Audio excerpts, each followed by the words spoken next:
Van muchos hijos de diplomáticos, de funcionarios internacionales. ¿Nunca temiste ser discriminada?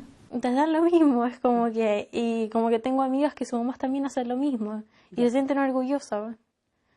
Entonces como que, y sí, y es muy como que divertido, porque tengo amigas que son como que trabajan en el Banco Mundial, la mamá o el papá, y tengo amigas que son dueñas de casa, que no hacen nada, pero son unas buenas madres, o que hacen el aseo en casa y todo.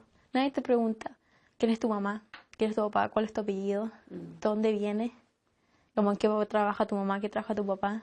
Porque no le importa quién son tu familia, sino quién eres tú. En Chile no era como la mejor en matemática, era uno de mis ramos más débil, pero me defendía. Y es como que acá llegué y es como que no, es como que... Era otro mundo. Claro, era otro mundo. Es como que lo único que teníamos que era la suma y la resta, y la multiplicación y la división. O sea, no era solamente que no sabías inglés, sino que tampoco sabías las materias. Claro. ¿Los profesores qué te decían? Bueno, los profesores siempre ayudando. ¿Te ayudan? Claro, como que siempre, como que le preguntaban al otro niño si hablaba español, y él como que trataban de comunicarte contigo a través de alguien. Ya. Es como que siempre buscaban la solución. Y es como que al contrario, como que el profesor de matemáticas fue el Tilden, y es como que, y se tomó un tiempo de su clase para ir a sentarse conmigo y explicarme la materia. Y yo quedé como que, wow, porque es como que, sí, no hablo inglés, pero tú tomaste el tiempo de venir y como que ayudarme. ¿Y eso nunca lo había hecho por ti un profesor en Chile? En Chile no. Como si no entendiste algo, es como, y sí te lo explican, pero te lo explican así como con lata, es como que ya aprende luego. Cuando Carol tenía 15 años, su familia consigue una vivienda social en San Bernardo e instalan allí un restaurante que hasta hoy es el negocio familiar. No, ahí me cambió la vida también porque me pusieron en un colegio particular. Siempre había estudiado en un colegio públicos. Empecé a hacer ejercicio, mis notas subieron. Y ahí es donde ya mi vida empezó a cambiar por mejor. Yo decía, el cuerpo mío es el templo de Dios. Y me salvó de quedarme embarazada. Entonces, claro. Ese fue como un eje súper importante, porque alrededor mío todo estaban quedando embarazadas. Pero en ese minuto tú estabas estudiando y tenías todos estos incentivos, pero ¿alguna vez pensaste en ser doctora? No, no. Teníamos profesores que nos miraban en menos. A veces nos decía pesadeces de que a lo más que íbamos a llegar era mecánico y todo. Los profesores te pedían que le compraran cosas para poder pasarlo. Licores, una cierta cantidad de botellas de whisky, por ejemplo. ¿Te enseñaban cosas? No, nada. Yo tuve profesores en matemáticas que iban a jugar al montoncito, donde bueno, yo era la clase de matemáticas. ¿Pero nunca alegaste? Alegaba, pero era el único, porque era el único que me la había tomado en serio hace tiempo, a esa edad. La semana mechona para nosotros, para ellos es como el día Ditch, creo que se dice, donde hacen juegos como de ingenio, matemático y compiten por equipo. La fiesta, el carrete. Es el carrete. Entonces, ¿dónde están tus compañeros del colegio hoy en día? ¿Qué son? ¿A qué se dedican? Tuve suerte de que la mayoría que se juntaba conmigo terminó estudiando en institutos después con el tiempo, pero podrían haber llegado mucho más. Pero hay un alto porcentaje que no se quedaron con la enseñanza media nomás. No puede ser que en una sociedad chilena, como la chilena, donde tenemos recursos y donde nos jactamos de que vamos a llegar al desarrollo, tengamos talentos que se pierdan porque no hay oportunidades. Quizás seríamos mucho mejor país si toda la gente con potencialidades las pudiera explotar, tener la oportunidad. Hay gente que no la va a tomar, eso también es verdad, hay gente que no toma la oportunidad. Pero si no me la dan, ni siquiera, ¿cómo voy a poder decidir yo? Emerson finalmente se gradúa entre los mejores de su promoción. A punta de esfuerzo personal superó sus brechas de conocimiento. Pero ¿cuándo comienzan estas diferencias? La encuesta longitudinal de la primera infancia del Departamento de Economía de la Universidad de Chile indica que esto ocurre a los 2 años. Apenas a los 36 meses de vida, los niños comienzan a mostrar diferencias significativas en su lenguaje y desarrollo psicomotor, dependiendo de si nacieron en un hogar vulnerable o no. Es decir, a los 2 años, un niño en Chile, sin tener ninguna conciencia, comienza a quedarse atrás. Esta es una más de las verdades inconvenientes que el país se ha negado a ver. Los estudios de la Universidad de Chile muestran que el niño a los 36 meses ya perdió la batalla. Y hemos seguido descuidando las salas cuna y los jardines infantiles brutalmente. Tenemos que dar un salto adelante en esa materia, aún antes que las grandes necesidades que tenemos en educación básica. ¿Recuerda las guaguitas que nacían iguales? A los 2 años, los niños chilenos comienzan a separarse para siempre, por falta de estimulación temprana o de capital cultural en sus familias. Al entrar al colegio, estas brechas no solo no disminuyen, sino que se perpetúan. Según datos reales, un niño que estudia en un colegio privado obtendrá en promedio unos 300 puntos en el CIMSE de cuarto básico e irá subiendo hasta un promedio de 600 puntos en la PSU.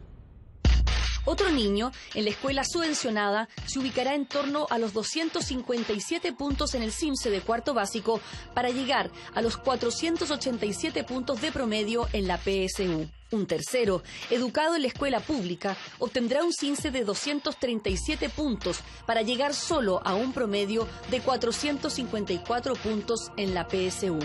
¿Cuál es el problema? Que estas diferencias se mantienen en los salarios 30 años después, perpetuando la desigualdad en Chile. Los niños educados en colegios privados ganarán en promedio más de 1 millón de pesos. Los de colegios subvencionados, unos 560.000 pesos, mientras que los educados en el sistema público ni siquiera alcanzarán los 500.000. Muchas veces son los mismos profesores los que les dicen, no, tú no sacas nada con estudiar, la suerte está echada. ¿Cómo va un bebé va a estar condenado a sufrir? Es prácticamente cuando los bebés que nacían negros eran esclavos de por vida. Eso no era ético. Acá es lo mismo, voy a ser esclavo del sistema. Si hubiera nacido un Pablo Neruda en un campamento mapuche, no te voy a decir que es imposible, pero hubiera sido virtualmente imposible que Pablo Neruda hubiera sacado un premio Nobel. Porque su acceso a oportunidades de desarrollo cognitivo, de desarrollo emocional, acceso a las oportunidades laborales, hubieran sido mínimas. Wendy Kopp ha estado muchas veces en nuestro país y conoce en profundidad el sistema educacional chileno. El pensamiento común decía que si queríamos romper el vínculo entre un mal contexto socioeconómico y los resultados educacionales, teníamos que resolver la pobreza, pero no sabemos cómo terminar con la pobreza y siempre terminábamos en un callejón sin salida. Pero hoy sabemos que solo mejorando la educación podemos romper ese lazo y lo sabemos porque tenemos cientos de escuelas en muchas comunidades pobres, comunidades en zonas alejadas o dentro de las zonas urbanas deterioradas que nos están demostrando que sí es posible. Es lo que hacen también otras organizaciones como Araucanía Aprende. Van a las bolitas.